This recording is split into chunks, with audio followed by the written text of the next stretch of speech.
একটা বিষয় হচ্ছে যে এটা আমি জানি না আপনাদের মধ্যে কার জন্য প্রশ্নটা সহজ হবে। আমরা যদি বলি একটা সাহিত্যের উপস্থাপন, সেখানে আবার একটা সোশ্যাল মিডিয়ার প্রেজেন্স, মানে দুইটা না দুই ঘরানার, এবং সেটাকে একটা ফ্লোতে নিয়ে আসা, এটা কি কষ্টদায়ক ছিল মানে আপনার জন্য? বেসিক্যালি কিরকম যে রবীন্দ্রনাথ যদি এখন বেঁচে থাকতেন উনি টিকটক করতেন আমার ধারণা। আমরা গতকাল কি এই বিষয় নিয়ে আলোচনা করছিলাম ইনফ্যাক্ট যে রবীন্দ্রনাথ বেঁচে থাকলে সোশ্যাল মিডিয়াতে কি করতেন? সোশ্যাল মিডিয়াতে কাজ করতেন উনি। আচ্ছা, হ্যাঁ আমি এটা ভাবতে পারি না। হ্যাঁ ফলে কারণ দেখো সোশ্যাল মিডিয়া ও তো মানুষের কাছে পৌঁছানোর ব্যাপার তো। হ্যাঁ হ্যাঁ মানে আমি আমার বার্তাটা নিয়ে মানুষের কাছে পৌঁছানোর ব্যাপার। যেমন ওই কার জানি একটা ইন্টারভিউ দেখছিলাম শাহ আব্দুল করিম সম্পর্কে, তো ওনাকে জিজ্ঞেস করছিল যে আপনি যদি দর্শক না হয় অল্প 3-4-5 জন দর্শক, আপনি কি গান করবেন? তো উনি বলছে যে কেন কম করব, বললো যে কেন করব, তো বললো যে আমরা তো উনি একটা বার্তা দিতে চায় মানুষকে, তো এটা যদি একজন লোককেও দেয়া যায় ওই কাজটাই উনি করতে চান।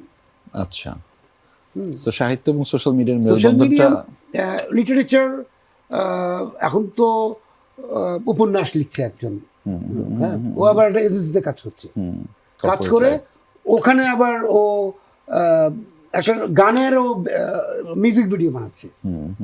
আপনার টাইম আয়েগা।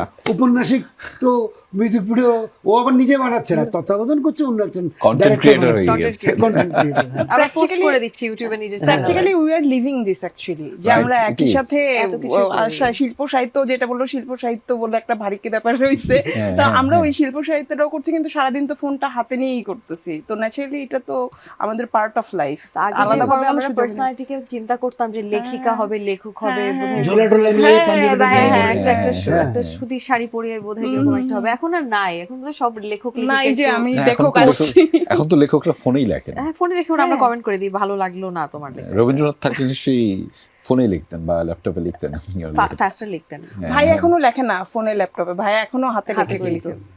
মানে আপনি স্ক্রিপ্ট এখনো হাতে লিখে। হাতে এই জন্য লিখেন? আমার একটা ডাউট আছে যে রবীন্দ্রনাথ বিষয়ক, ভাই যেরকম এখনো হাতে লিখে যাচ্ছে এবং ভাই টিকটকও করে না, না রবীন্দ্র স্মার্ট ওয়ান, আমি তো স্মার্ট বুঝতে পারছি। এটা ভালো ছিল। হ্যাঁ রাইট, এটা রবীন্দ্রনাথ সমসাময়িক, রবীন্দ্রনাথ স্মার্ট, সব সময় উনি গতকাল না সব সময় আজকের দিন।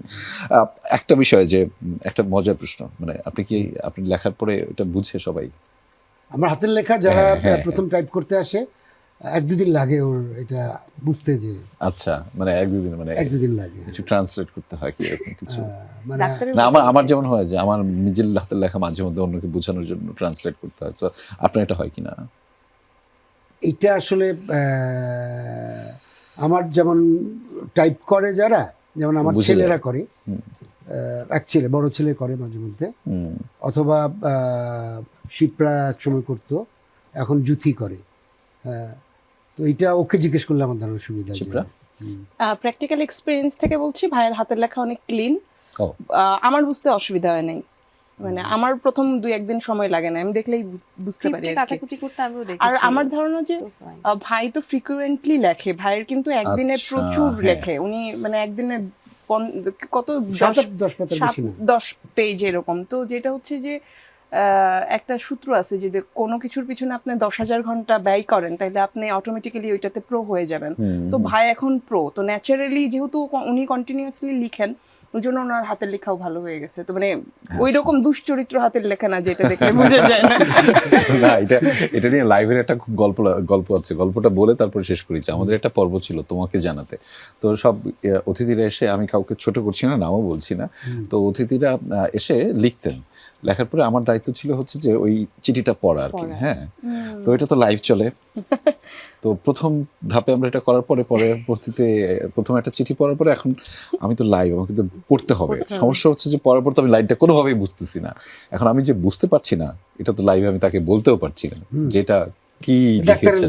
হ্যাঁ ডাক্তারের লেখা, ফলে ডাক্তারের লেখা অনেকটা সময় আমি এই কারণে জিজ্ঞেস করেছি যে আপনার কাছে তো অনেকটা সময় বলাও যায় না, আচ্ছা ভাই সেলিম ভাই লিখছে, এটা তো কিভাবে জিজ্ঞেস করবো, ভাই এটা কি লিখেছেন, এটা তো আর হয় এই না। ক্ষেত্রে আমি খুবই আমার কলিগ যারা আমার সাথে কাজ করে, দে আর ভেরি কমফোর্টেবল, ওরা যে কোনো প্রশ্ন করতে পারে, না, ভাইয়ের- এবং ওরা যে সমস্ত প্রশ্ন করে এইটা কল্পনা অতীতের কি, ওকে যে কোনো বসকে তার সাবঅর্ডিনেট আপনি এই এই ধরনের ধরনের প্রশ্ন প্রশ্ন করতে করতে পারে। পারে। ভাই গণতন্ত্র চর্চা করে বেসিক্যালি, অঙ্কের শিক্ষক না। গণতন্ত্র চর্চাটা করে।